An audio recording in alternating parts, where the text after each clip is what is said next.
മികച്ച NABL accredited ലാബുകളുമായി സഹകരിച്ച് premium health ചെക്കപ്പുകൾ affordable നിരക്കിൽ ലഭ്യമാക്കുന്നു. കൂടാതെ ടെലിമെഡിസിൻ സൗകര്യവും. MHL smart labs. 2026 ശ്രീകുരുംബ പുരസ്കാരം CK ശേഖരന് സമ്മാനിച്ചു. കഴിഞ്ഞ 3.5 പതിറ്റാണ്ടിലേറെയായി കൊടുങ്ങല്ലൂർ ശ്രീകുരുംബ ഭഗവതി ക്ഷേത്രത്തിൽ ജോലി ചെയ്തുവരുന്ന CK ശേഖരന് നീലത്തുമഠം പ്രദീപ് കുമാർ അടികൾ സ്മരണാർത്ഥം നൽകുന്ന 2026 കൊച്ചിൻ ദേവസ്വം ബോർഡ് ശ്രീകുരുംബ പുരസ്കാരം 10,001 രൂപയും പ്രശസ്തി പത്രവും ഫലകവും കൊടുങ്ങല്ലൂർ വലിയ തമ്പുരാൻ കുഞ്ഞുണ്ണി രാജ സമ്മാനിച്ചു. Cochin Devaswom board member KP Ajayan അധ്യക്ഷത വഹിച്ചു. Cochin Devaswom board member KK Suresh Babu പൊന്നാട അണിയിച്ചു. ഡെപ്യൂട്ടി കമ്മീഷണർ സുനിൽ കർത്ത മുഖ്യപ്രഭാഷണം നടത്തി. അസിസ്റ്റന്റ് കമ്മീഷണർ MR മിനി സ്വാഗതവും ദേവസ്വം മാനേജർ K വിനോദ് നന്ദിയും പറഞ്ഞു.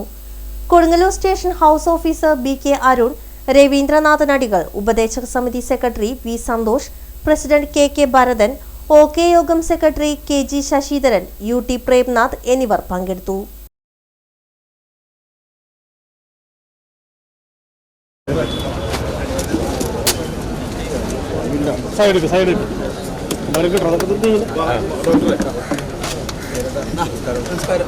അടുത്തേക്ക് കാണില്ല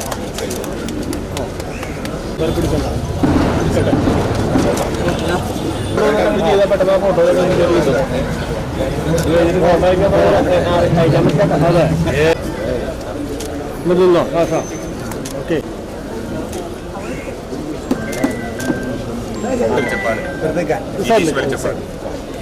വെളിച്ചമുള്ള വെളിച്ചപ്പാടാണ്. ഞാൻ ഒരു കുഴപ്പമില്ല, അതിന്റെ ആവശ്യമില്ല.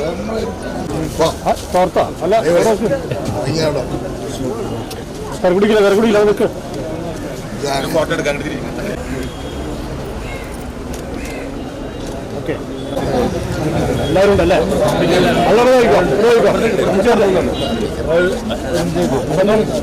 ഒന്നും കഴിച്ചിട്ടോ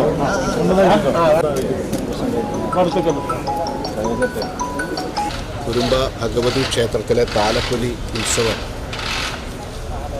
ആചാരങ്ങളുടെയും അനുഷ്ഠാനങ്ങളുടെയും നിറവിൽ കൊണ്ടാടി വരുമ്പോൾ ഈ ക്ഷേത്രോത്സവത്തോടനുബന്ധിച്ചും ക്ഷേത്രത്തിലെ നിത്യ-നിദാന പൂജകൾക്കും ഒക്കെ സർവസ്വീകാര്യതയുള്ള ഒരു വ്യക്തിത്വമായ ശ്രീ CK ശേഖരൻ, അദ്ദേഹത്തിന് പ്രദീപ് കുമാർ അടികളുടെ സ്മരണാർത്ഥം ഏർപ്പെടുത്തിയിട്ടുള്ള ഈ പുരസ്കാര സമർപ്പണത്തിൽ പങ്കെടുക്കുന്നതിലും ഇതിൽ അധ്യക്ഷത വഹിക്കുന്നതിലും ഏറെ സന്തോഷമുണ്ട്.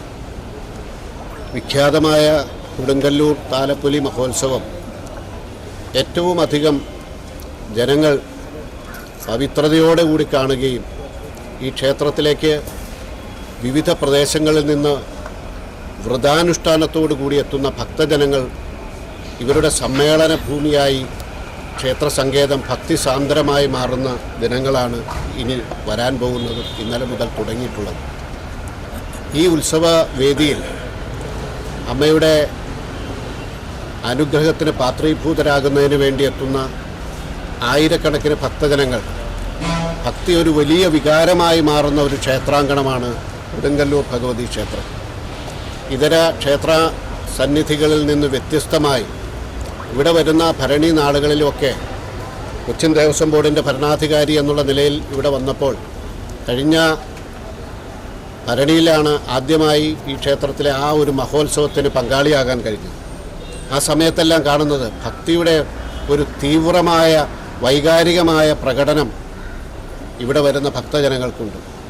ഇതര ക്ഷേത്രങ്ങളിലൊക്കെ അപേക്ഷിച്ച് ഇവിടെ വരുന്ന ഭക്തജനങ്ങളെല്ലാം പാവപ്പെട്ടവരും പണിയെടുക്കുന്നവരും അതുപോലെ തന്നെ പല പ്രദേശങ്ങളിൽ നിന്നും എത്തിച്ചേരുന്ന ബുദ്ധിമുട്ട് അനുഭവിക്കുന്നവരും സാധാരണക്കാരുമായിട്ടുള്ള ഭക്തജനങ്ങളാണ് വരുന്നത്. അവരെല്ലാം ഇവിടെ എത്തിച്ചേരുമ്പോൾ അവരുടെ മുമ്പിൽ ഒരേ ഒരു കേന്ദ്രമേ ഉള്ളൂ, കൊടുങ്ങല്ലൂർ ഭഗവതി. ആ കൊടുങ്ങല്ലൂർ ഭഗവതിയുടെ സന്നിധിയിലേക്ക് സമർപ്പിതമായ മനസ്സോടെ തീവ്രമായ ഭക്തിയുടെ വിവിധ വികാരങ്ങളെ പ്രകടിപ്പിക്കുന്നത് അനിർവചനീയമായ കാഴ്ചയായി കാണാൻ സാധിച്ചിട്ടുണ്ട്. ഇത്തരത്തിലുള്ളൊരു മഹനീയമായ ചടങ്ങുകൾ നടക്കുന്ന ഈ ക്ഷേത്രാങ്കണത്തിൽ ഇവിടെ ആദ്യം ഡെപ്യൂട്ടി കമ്മീഷണർ സൂചിപ്പിക്കപ്പെട്ടതുപോലെ സർവ്വസ്വീകാര്യതയുള്ള ഒരു വ്യക്തിത്വമാണ് ശ്രീ CK ശേഖരൻ.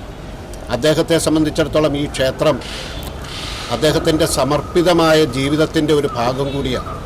അമ്മയുടെ മുമ്പിൽ എല്ലാവരെയും സമഭാവനയോടുകൂടി കാണുകയും ക്ഷേത്ര ചടങ്ങുകൾക്ക് നേതൃത്വം കൊടുക്കുകയും ആരോടും പരിഭവവും വിദ്വേഷവുമില്ലാതെ എല്ലാവരെയും ഹൃദയത്തോട് ചേർത്ത് പിടിച്ച് ഈ ക്ഷേത്രത്തിലെ ഉത്സവങ്ങളും മറ്റ് ആചാരാനുഷ്ഠാനങ്ങളുമെല്ലാം ഭംഗിയായി നിർവഹിക്കുന്നതിന് വേണ്ടി ജീവിതം പോലും സമർപ്പിച്ചിട്ടുള്ള ആ വ്യക്തിത്വത്തിന് ഇന്ന് ഈ പുരസ്കാരം കൊടുക്കാൻ കഴിയുന്നതും അദ്ദേഹം അത് സ്വീകരിക്കാൻ ഇവിടെ എത്തിച്ചേർന്നിട്ടുള്ളതുമെല്ലാം ഭഗവതിയുടെ തീരുമാനപ്രകാരമാണെന്നുള്ള ഏറ്റവും മഹനീയമായ കാര്യം കൂടി. ഏറ്റവും മഹത്തരമായ ഒരു ചടങ്ങാണ് ഇവിടെ നടക്കുന്നത് എന്ന് എനിക്ക് ഇവിടെ വന്നപ്പോഴാണ് മനസ്സിലായത്. ശേഖരേട്ടനെ കുറിച്ച് ഇപ്പോൾ ഇവിടെ ഡെപ്യൂട്ടി കമ്മീഷണറും അതുപോലെ അജയ് സാറും എല്ലാം സംസാരിച്ചപ്പോൾ ഈ ചടങ്ങിൻ്റെ പ്രാധാന്യം എത്രത്തോളം ഉണ്ട് എന്ന് നമുക്ക് മനസ്സിലാക്കാൻ വേണ്ടി കഴിഞ്ഞു. ഇതിനു മുൻപും ഈ പുരസ്കാര സമർപ്പണം വിവിധങ്ങളായ ആളുകൾക്ക് കൊടുത്തിട്ടുണ്ട്. അവരെല്ലാം മോശക്കാരാണെന്നുള്ള അർത്ഥത്തിലല്ല ഞാൻ പറയുന്നത്. ഇവിടുത്തെ കൊടുങ്ങല്ലൂർ ക്ഷേത്രവുമായി ബന്ധപ്പെട്ട ദേവസ്വം ഭരണാധികാരികളും അതുപോലെ സമിതിയുടെ പ്രധാനപ്പെട്ട ആളുകളും എല്ലാം ചേർന്ന് ഇത്തവണത്തെ പുരസ്കാരം കൊടുക്കാൻ ഇങ്ങനെ ഒരാളെ തിരഞ്ഞെടുക്കുക എന്നുള്ളതിലാണ് അതിൻ്റെ പ്രാധാന്യം ഇരിക്കുന്നത്. 40 വർഷക്കാലത്തിലധികം ഒരു ക്ഷേത്രത്തിൽ ജീവനക്കാരനായി ജോലി ചെയ്യുമ്പോൾ ഒരു ശത്രുക്കളെയും ഉണ്ടാക്കാതെ, ഇന്ന് ശത്രുക്കളുള്ള കാലമാണ് എല്ലാവരെയും ചേർത്ത് പിടിച്ചുകൊണ്ട് ഇത്ര കാലം പ്രവർത്തിച്ചു എന്നുള്ളത് ഒരു വലിയ കാര്യമാണ്. 5 കൊല്ലം മാത്രമാണ് പുറത്ത് ജോലി ചെയ്തത്. മറ്റ് സന്ദർഭങ്ങളിലെല്ലാം ഇവിടെ തന്നെയാണ് ജീവിച്ചത്. കൊടുങ്ങല്ലൂർ ഭഗവതിക്ക് ജീവിതം സ്വയം സമർപ്പിച്ചുകൊണ്ട് ഇവിടെ ജീവിച്ച് ഇത്രയും കാലം പ്രവർത്തിച്ച ഒരു മാന്യ വ്യക്തിയാണ് ശേഖരേട്ടൻ. ഈ ആളെ തിരഞ്ഞെടുത്ത കാര്യം കേവലം ഒരു മാസപ്പടി എന്ന തരത്തിൽ ജോലി ചെയ്യുന്ന ഒരാളാണെന്നുള്ളതും കാണണം. വലിയ പ്രഗത്ഭന്മാരായി കണ്ടവരല്ല. ഒരു മാസപ്പടി ആയി ജോലി ചെയ്യുമ്പോൾ തന്നോടൊപ്പം പ്രവർത്തിക്കുന്ന മുഴുവൻ ആളുകളും എൻ്റെ സ്വന്തമാണെന്നുള്ള അർത്ഥത്തിലാണ് പ്രവർത്തിച്ചിട്ടുള്ളത്. വീട്ടിൽ പോലും പോകാൻ കഴിയാതെ അദ്ദേഹത്തിൻ്റെ സഹധർമ്മിണി മിനിച്ചേച്ചി ഇവിടെ ഇരിക്കുന്നുണ്ട്. അപ്പോൾ നമുക്കെല്ലാം അറിയാം, ആർക്കൊക്കെ എന്തൊക്കെ കൊടുത്താലും അംഗീകരിക്കേണ്ട വ്യക്തിത്വങ്ങൾ അംഗീകരിക്കാൻ കഴിയുമ്പോഴാണ് അതിൻ്റെ പ്രാധാന്യം വരുന്നത്. നമുക്കെല്ലാവർക്കും അറിയാവുന്നതുപോലെ ഈ ക്ഷേത്രത്തിൻ്റെ ഇത്രയും കാലത്തെ പ്രവർത്തനത്തിൽ എനിക്ക് ചെയ്യാൻ കഴിയാവുന്ന സേവനം എന്താണോ ആ സേവനം വളരെ ആത്മാർത്ഥതയോടെ നിർവഹിച്ച ഒരു വ്യക്തിയാണ് ശേഖരേട്ടൻ. ഇവിടെ പറഞ്ഞല്ലോ, വർഷങ്ങൾക്ക് മുമ്പ് ഇവിടെ സേവനത്തിന് വന്നു. കുടുംബപരമായ പശ്ചാത്തലം എല്ലാം പരിശോധിക്കുമ്പോൾ എല്ലാ തലത്തിലുമുള്ള ആളുകൾ ജീവിച്ചു വന്ന ഒരു കുടുംബത്തിലാണ് ശേഖരേട്ടൻ ജനിച്ചത്. ും കൊടുങ്ങല്ലൂർ അമ്പലമായിട്ടും കൊടുങ്ങല്ലൂരുമായിട്ട് ബന്ധപ്പെട്ട് ഒരു 10 വർഷത്തിലേറെയായി എനിക്ക് പരിചയമുണ്ട്. കാരണം എൻ്റെ വൈഫ് തൃശ്ശൂരുകാരിയാണ്, ഞാൻ ട്രിവാൻഡ്രംകാരനാണെങ്കിലും. അപ്പോൾ ഇവിടെ വന്നിട്ട് നമുക്കൊരു ജോലി എന്ന് പറഞ്ഞാൽ ജോലിയും സേവനവും രണ്ടാണെന്ന് ഞാൻ മാനസ്സിലാക്കുന്നു. ജോലി കാശിന് വേണ്ടി ചെയ്യുന്നത്, സേവനം മനസ്സുകൊണ്ട് ആൾക്കാർക്ക് വേണ്ടി അത് മനസ്സറിഞ്ഞ് ചെയ്യുന്ന പ്രവൃത്തിയാണ്. അതിൽ ശേഖരേട്ടനെ സംബന്ധിച്ചിടത്തോളം ഞങ്ങളും കൊടുക്കുന്നത് 100-ന് 100 മാർക്കാണ്.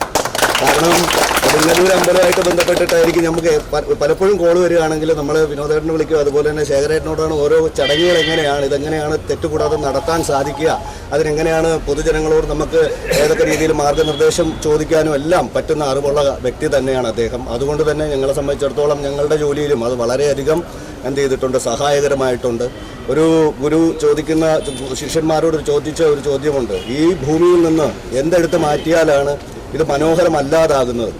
അപ്പോൾ പല കുട്ടികളോടും ചോദിച്ചെങ്കിലും അതിൻ്റെ മറുപടി പറഞ്ഞില്ല. പക്ഷേ അവസാനം ഇരിക്കുന്ന ഒരാൾ പറഞ്ഞു, ഈ ഭൂമിയിൽ നിന്നും നിറങ്ങൾ എടുത്തു മാറ്റിയാൽ അതിൻ്റെ ശോഭ കെട്ടുപോകുമെന്ന് പറഞ്ഞു.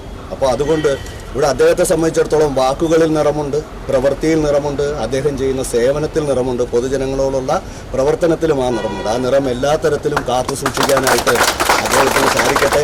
അതുപോലെ എല്ലാവരും ആ ഒരു ജോലിയിൽ അദ്ദേഹത്തെ മാർഗദർശിയാക്കാനായിട്ട് കഴിവുള്ളതാണ്. അത്തരത്തിൽ നമുക്കും സാധിക്കട്ടെ. എല്ലാവിധ ഐശ്വര്യങ്ങളും കൊടുങ്ങല്ലൂർ ആര് ജോലി ചെയ്യണമെന്നും കൊടുങ്ങല്ലൂർ എന്ത് ചെയ്യണമെന്നും അല്ലെങ്കിൽ ആരൊക്കെ എത്ര നേരം ഇവിടെ വേണമെന്നൊക്കെ ഒരാൾ തീരുമാനിക്കും. ആ ദേവിയുടെ അതേ അനുഗ്രഹം അദ്ദേഹത്തിനുള്ളത് കൊണ്ടാണ് ഇത്രയും കാലം അദ്ദേഹത്തിന് ഇവിടെ സേവനം ചെയ്യാൻ സാധിച്ചത്. അത് ഇനിയും തുടർന്നും ഉണ്ടാകട്ടെ എന്ന് മാത്രം പറഞ്ഞുകൊണ്ട് ഈ പുരസ്കാരത്തിൽ ലഭിച്ചതിന് അദ്ദേഹത്തെ അഭിനന്ദിച്ചുകൊണ്ട് സാരി സെലക്ഷൻ കഴിഞ്ഞില്ലേ? എത്ര നേരായി? കല്യാണമൊക്കെ അല്ലേ അച്ഛാ, അപ്പോ ഏറ്റവും ബെസ്റ്റ് തന്നെ ആവണ്ടേ? ഇവരെയും കൊണ്ട് കല്യാണ സാരി വാങ്ങാൻ പോകുമ്പോ കാണാം നിങ്ങളുടെ പോക്കറ്റ് കാലിയാവുന്നത്. അത് ഉറപ്പല്ലേ? എന്നാലും ഏറ്റവും ബെസ്റ്റ് തന്നെ വേണം. ശരി ശരി അങ്കിൾ, പോക്കറ്റ് ഒന്നും കാലിയാവില്ല. ഏറ്റവും എലഗൻ ബെസ്റ്റ് സ്റ്റൈൽ ആൻഡ് ഡിസൈൻസും കിട്ടും. പക്ഷേ സ്വയംവര സിൽക്സിൽ തന്നെ പോണം, അതിന് ഞാൻ ഗ്യാരണ്ടി. സ്വയംവര സിൽക്സ്, മനസ്സിന്റെ തൃപ്തി ഇവിടെയാണ്.